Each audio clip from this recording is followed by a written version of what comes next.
ನಮಸ್ತೆ. ನೀವು ನೋಡ್ತಾ ಇದ್ದೀರಾ ನ್ಯೂಸ್ 18 ಡಿಜಿಟಲ್. ನಾನು ರಘುರಾಜ್.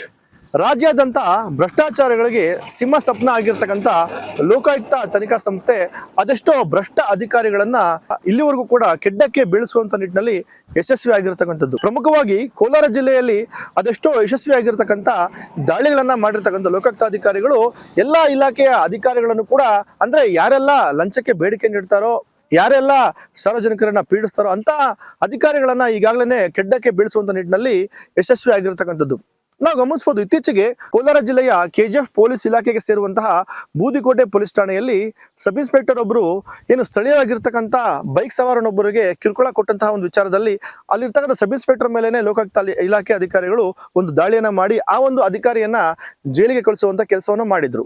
ಇತ್ತೀಚೆಗೆ ಕೋಲಾರ ಜಿಲ್ಲೆಯ ಮುಳಬಾಗಿಲು ತಾಲೂಕಿನ ನಂಗ್ಲಿ ಪೊಲೀಸ್ ಠಾಣೆಯ ಸಬ್ ಇನ್ಸ್ಪೆಕ್ಟರ್ ಆಗಿರ್ತಕ್ಕಂಥ ಅರ್ಜುನ್ ಗೌಡರನ್ನು ಕೂಡ ಯಶಸ್ವಿಯಾಗಿ ಒಂದು ದಾಳಿಗೆ ಒಳಪಡಿಸುವ ಮೂಲಕ ಲೋಕಾಯುಕ್ತ ಅಧಿಕಾರಿಗಳು ಒಂದು ರೀತಿಯಾಗಿ ಪೊಲೀಸರನ್ನು ಕೂಡ ನಾವು ಬಿಡೋದಿಲ್ಲ ಅಂತಕ್ಕಂಥ ನಿಟ್ಟಿನಲ್ಲಿ ಒಂದು ಸಂದೇಶವನ್ನು ಕೂಡ ರವಾನೆ ಮಾಡಿದ್ರು. ಆದ್ರೆ ಕೋಲಾರ ಜಿಲ್ಲಾಧಿಕಾರಿ ಕಚೇರಿಯಲ್ಲಿ ಜೂನ್ 10ರಂದು ನಡೆದಂತಹ ಒಂದು ಲೋಕಾಯುಕ್ತ ದಾಳಿಯ ವಿಚಾರವಾಗಿ ಆಗಿರ್ತಕ್ಕಂಥ ಒಂದು FIR ವಿರುದ್ಧವಾಗಿ ಇದೀಗ ಸಾಮಾಜಿಕ ಕಾರ್ಯಕರ್ತ ಆಗಿರ್ತಕ್ಕಂಥ KC ರಾಜಣ್ಣ ಅವರು ಕೆಲವೊಂದಿಷ್ಟು ಗಂಭೀರ ಆರೋಪಗಳನ್ನ ಮಾಡಿರ್ತಕ್ಕಂಥದ್ದು. ಏನಪ್ಪಾ ಈ ಒಂದು ಪ್ರಕರಣದ ಒಂದು ಹಿನ್ನೆಲೆಯನ್ನ ನೋಡೋದಾದ್ರೆ, ಕೋಲಾರ ಜಿಲ್ಲಾಧಿಕಾರಿ ಕಚೇರಿಯಲ್ಲಿ ಮಾಲೂರು ಮೂಲದ ಒಂದು ಜಮೀನಿಗೆ ಸಂಬಂಧಪಟ್ಟಂತೆ ಬೆಂಗಳೂರು ಮೂಲದ ಮಂಜುನಾಥ್ ಎಂಬತಕ್ಕಂಥವ್ರು ಒಂದು ಅರ್ಜಿಯನ್ನ ನಕಲು ಪ್ರತಿಗಾಗಿ ಒಂದು ಅರ್ಜಿಯನ್ನ ದಾಖಲು ಮಾಡ್ತಾರೆ. ಭೂ ನಕ್ಷೆ ಜೊತೆಗೆ ಜಮೀನಿನ ಒಂದು ಕಡತದ ನಕಲು ಪ್ರತಿಗಾಗಿ ಒಂದು ಅರ್ಜಿಯನ್ನ ಕೊಟ್ಟಿರ್ತಾರೆ. ಆದ್ರೆ ಈ ಒಂದು ಅರ್ಜಿಯ ವಿಲೇವಾರಿಗಾಗಿ 22,000 ರೂಪಾಯಿ ಲಂಚವನ್ನ ಈ ಒಂದು ಜಿಲ್ಲಾಧಿಕಾರಿ ಕಚೇರಿಯ ಡಿ ಗ್ರೂಪ್ ನೌಕರ ಮುನಿರಾಜು ಅಂತಕ್ಕಂಥವ್ರು ಕೇಳಿದ್ರಂತೆ.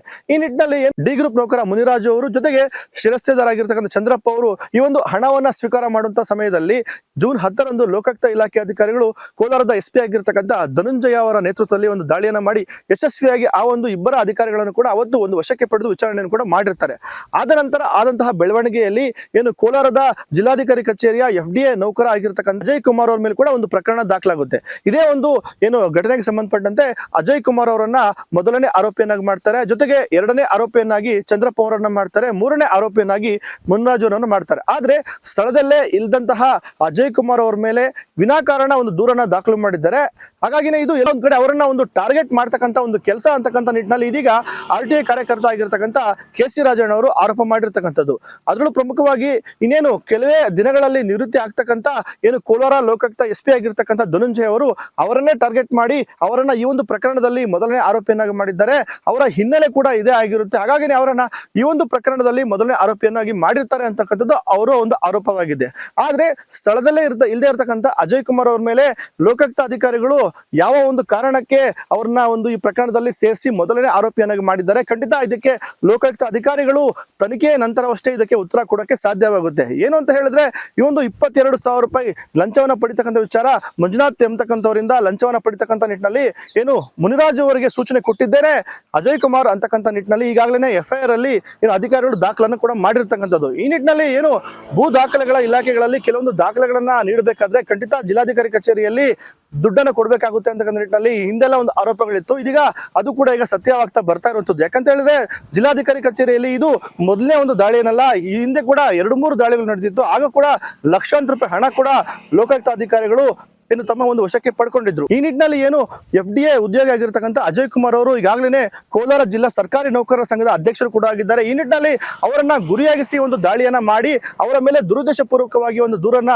ದಾಖಲು ಮಾಡಿದ್ದಾರೆ ಅಂತಕ್ಕಂಥ ಒಂದು ಆರೋಪ ಇರತಕ್ಕಂಥದ್ದು. ಆದ್ರೆ ಇದೀಗ ಕೋಲಾರದ ಲೋಕಾಯುಕ್ತ SP ಆಗಿರ್ತಕ್ಕಂಥ ಧನಂಜಯ ಅವರು ತಮ್ಮ ಒಂದು ನಿವೃತ್ತಿಗೆ ಇನ್ನೇನು ಕೆಲವು ದಿನಗಳು ಇರ್ತಕ್ಕಂಥ ಒಂದು ಸಮಯದಲ್ಲಿ ಅಧಿಕಾರಿಗಳ ತಮ್ಮ ಒಂದು ಮುಷ್ಟಿಯಲ್ಲಿ ಇಟ್ಕೊಳ್ಳುವಂತ ದೃಷ್ಟಿಯಲ್ಲಿ ಒಂದು ದೌರ್ಜನ್ಯಯುತವಾಗಿ ಒಂದು ಕೆಲಸವನ್ನ ಮಾಡ್ತಾ ಇದ್ದಾರೆ. ಖಂಡಿತ ಅವರ ವಿರುದ್ಧವಾಗಿ ಒಂದು ತನಿಖೆಯನ್ನ ಮಾಡಿಸಬೇಕು ಅಂತಕ್ಕಂಥ ಒಂದು ನಿಟ್ಟಿನಲ್ಲಿ ಇದೀಗ RTI ಕಾರ್ಯಕರ್ತ ಆಗಿರ್ತಕ್ಕಂಥ KC ರಾಜಣ್ಣ ಅವರು ತಮ್ಮ ಒಂದು ಒತ್ತಾಯವನ್ನು ಕೂಡ ಮಾಡಿರ್ತಕ್ಕಂಥದ್ದು. ನೌಕರ ಸಂಘದ ಅಧ್ಯಕ್ಷರ ಮೇಲೆ ದಾಳಿ ನಡೀತು, ಕೇಸ್ ಗುನ್ನೆ ಸಂಖ್ಯೆ 7 ಮತ್ತು 25 ದಾಖಲಾಗಿದೆ. ಈ ಜಿಲ್ಲೆಯ ನೌಕರರನ್ನು, ಅಧಿಕಾರಿ ವರ್ಗವನ್ನು ಒಂದು ರೀತಿ ಬೆದರಿಸುವಂತಹ, ಪರೋಕ್ಷವಾಗಿ ಬೆದರಿಸಿ ತಾನು ತನ್ನ ಹಿಡಿದಲ್ಲಿ ಇಟ್ಕೊಂಡಿದೆ ಈ ಜಿಲ್ಲೆಯ ಅಧಿಕಾರಿಗಳನ್ನು ಅಂತ ಒಂದು ಸಂದೇಶ ಕೊಡೋದಕ್ಕಾಗಿ ಕೇವಲ ಅವನನ್ನು ಬಲಿಪೋಷ ಮಾಡ್ತಾರೆ ನೌಕರ ಸಂಘದ ಅಧ್ಯಕ್ಷರಲ್ಲಿ. ನಾವು ಒತ್ತಾಯ ಮಾಡ್ತಾ ಇರೋದು ಸುಧೀರ್ ಸಾಹೇಬರಿಗೆ, ಲೋಕಾಯುಕ್ತ ತನಿಖಾಧಿಕಾರಿಗೆ, ನೀವು ನಿಷ್ಪಕ್ಷಪಾತವಾದಂಥ ತನಿಖೆಯನ್ನು ಮಾಡಿ. ಇವರು ಅಧ್ಯಕ್ಷ ಅಜಯ್ದು ಇದರಲ್ಲಿ ತಪ್ಪಿಸಾದರೆ ದಯವಿಟ್ಟು ಕ್ರಮ ತಗೊಳ್ಳಿ. ಆದರೆ ನೀವು ವೃತ ಒಬ್ಬನ ಸಿಕ್ಕಾಕ್ಸೋದು, ಇವು ಯಾರು ಇದ್ದಾನೆ, ಇವ್ನು ಯಾರು ಬಸ್ಸು ಮಂಜುನಾಥಗೆ ಈ ಜಮೀನಿಗೆ ಸಂಬಂಧನೇ ಇಲ್ಲ. ಯಾವ ಜಮೀನಿಗೆ ಇವನು ಕೇಳ್ತಾ ಇದ್ದಾನೆ, ಆ ಜಮೀನಿಗೆ ಸಂಬಂಧ ಇಲ್ಲ. ಇವನು ಮೂರನೇ ವ್ಯಕ್ತಿ. ಈ ಮೂರನೇ ವ್ಯಕ್ತಿ ಬಂದು ಅರ್ಜಿ ಕೊಟ್ಟು ಇವನ ಜೊತೆಯಲ್ಲಿ ಪ್ರವೋಕ್ ಮಾಡಿದ್ದಾನೆ, ಪದೇ ಅವ್ರ ಜೊತೆ ಮಾತಾಡಿದ್ದಾನೆ. ಅಂದರೆ ಉದ್ದೇಶ ಏನಂದರೆ ಟ್ರ್ಯಾಪ್ ಮಾಡಬೇಕು ಅನ್ನೋ ಉದ್ದೇಶ ಅಷ್ಟೇ. ಇವನು ಕೆಲಸ ಮಾಡಿಸ್ಕೊಂಡು ಬರೋಕ್ಕೆ ಬಂದಿಲ್ಲ, ಇವನನ್ನು ಕೆಡ್ಡಾಗಿ ಬೀಳಿಸ್ಕೋಬೇಕು ಅಂತ ಬಂದಿದೆ. ಇದೊಂಥರ ಟ್ರ್ಯಾಪ್, ಕೆಡ್ಡಾಗಿ ಬೀಳಿಸ್ಕೋಬೇಕು ಅಂತ ಬಂದು ಅತ್ಯಂತ ವ್ಯವಸ್ಥಿತವಾಗಿ ಇದನ್ನು ಮಾಡಿಸಿದ್ದಾರೆ. ಆದ್ರೆ ಇವೆಲ್ಲವೂ ಕೂಡ ಬರೀ ಒಂದು ಆರೋಪಗಳಷ್ಟೇ ಆಗಿರುತ್ತೆ. ಯಾಕಂತ ಹೇಳಿದ್ರೆ ಲೋಕಾಯುಕ್ತ ಒಂದು ತನಿಖಾ ಸಂಸ್ಥೆ, ಅದು ಸ್ವತಂತ್ರ ತನಿಖಾ ಸಂಸ್ಥೆ ಆಗಿರುತ್ತೆ. ಇವರು ಯಾರ ಅಡಿಯಲ್ಲೂ ಕೂಡ ಕೆಲಸ ಮಾಡೋದಿಲ್ಲ. ಅವರಿಗೆ ಬಂದಂತಹ ಒಂದು ದೂರಿನಲ್ಲಿ ಅಂದ್ರೆ ಅವರದ್ದೇ ಆದಂತಹ ಒಂದು ದಾಟಿಯಲ್ಲಿ ಮೊದಲು ಸಾಕ್ಷಿಗಳನ್ನ ಕಲೆ ಹಾಕ್ತಾರೆ. ನಂತರ ಒಂದು ಆಗುವಂತ ಬೆಳವಣಿಗೆಯಲ್ಲಿ ಅಧಿಕಾರಿಯನ್ನ ಒಂದು ಕೆಡ್ಡಕ್ಕೆ ಬೀಳಿಸಿಕೊಳ್ಳುವಂತ ಒಂದು ಕೆಲಸವನ್ನು ಕೂಡ ಮಾಡ್ತಾರೆ. ಈ ನಿಟ್ಟಿನಲ್ಲಿ ಲೋಕಾಯುಕ್ತ ಅಧಿಕಾರಿಗಳು ಕೂಡ ಬಹಳ ಒಂದು ಒಳ್ಳೆಯ ಕೆಲಸವನ್ನು ಕೂಡ ಮಾಡ್ತಾ ಇರುವಂತದ್ದು. ಆದ್ರೆ ಕೋಲಾರ ಜಿಲ್ಲೆಯಲ್ಲಿರ್ತಕ್ಕಂಥ ಲೋಕಾಯುಕ್ತ ಇಲಾಖೆ ಅಧಿಕಾರಿಗಳಲ್ಲಿ ಕೆಲವೊಂದು ಸ್ಥಳೀಯ ಅಧಿಕಾರಿಗಳು ಕೂಡ ಇದ್ದಾರೆ. ಸ್ಥಳೀಯರನ್ನ ಜಿಲ್ಲೆಯಲ್ಲಿ ನೇಮಿಸಿದ್ದು ಯಾಕೆ ಅನ್ನೋ ಪ್ರಶ್ನೆ ಕೂಡ ಇದೀಗ RTI ಕಾರ್ಯಕರ್ತ ಆಗಿರ್ತಕ್ಕಂಥ ರಾಜಣ್ಣವರು ಒಂದು ಪ್ರಶ್ನೆಯನ್ನು ಕೂಡ ಮಾಡ್ತಾರೆ. ಮಾಡಿದ್ದಾರೆ ಒಂದೇ ಕಡೆ ಕನಕಪುರದಲ್ಲಿ, ಇಲ್ಲಿ ಕೆಲಸ ಮಾಡ್ತಾರೆ, ಅಲ್ಲೊಂದು ರಿಯಲ್ ಎಸ್ಟೇಟ್ ಮಾಡ್ತಾರೆ. ಉದಾಹರಣೆಗೆ ನೋಡಿ ಹೇಳ್ಬಿಡ್ತೀನಿ ನಿಮಗೆ. ಸರ್ವೆ ನಂಬರ್ 5 ಕನಕಪುರ ಕಸಬಾ ಹನುಮನಹಳ್ಳಿ ಅಂತ ಒಂದು ಗ್ರಾಮ. ಇದರಲ್ಲಿ ಧನಂಜಯನೇ 6 ಎಕರೆ 10 ಗುಂಟೆ ತಗೊಂಡವನು. ಇನ್ನೊಂದು ಪಾಣಿ ಸರ್ವೆ ನಂಬರ್ 7 MS ಲತಾ ಬಿನ್ ಸಿದ್ಲಿಂಗಪ್ಪ, ಅವರ ಹೆಂಡತಿ ಹೆಸರು.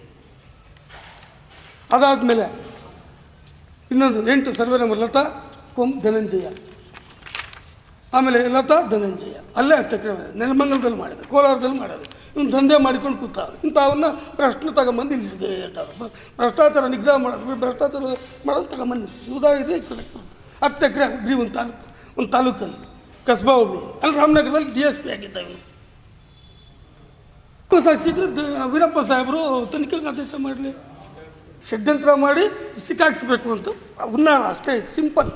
ಇದು ನಾನೇನು ಅವನೇನು ಇಲ್ಲ ಅಂತ ನಾನು ಹೇಳ್ತಾ ಇಲ್ಲ, ಇವ್ರು ಹೇಳ್ತಾ ಇದ್ದಾರೆ ಪೊಲೀಸ್. ಅಪ್ರಸ್ತುತ, ಇಲ್ಲಿ ಅಪ್ರಸ್ತುತ, ಮಂಜುನಾಥೇ ಅಪ್ರಸ್ತುತ.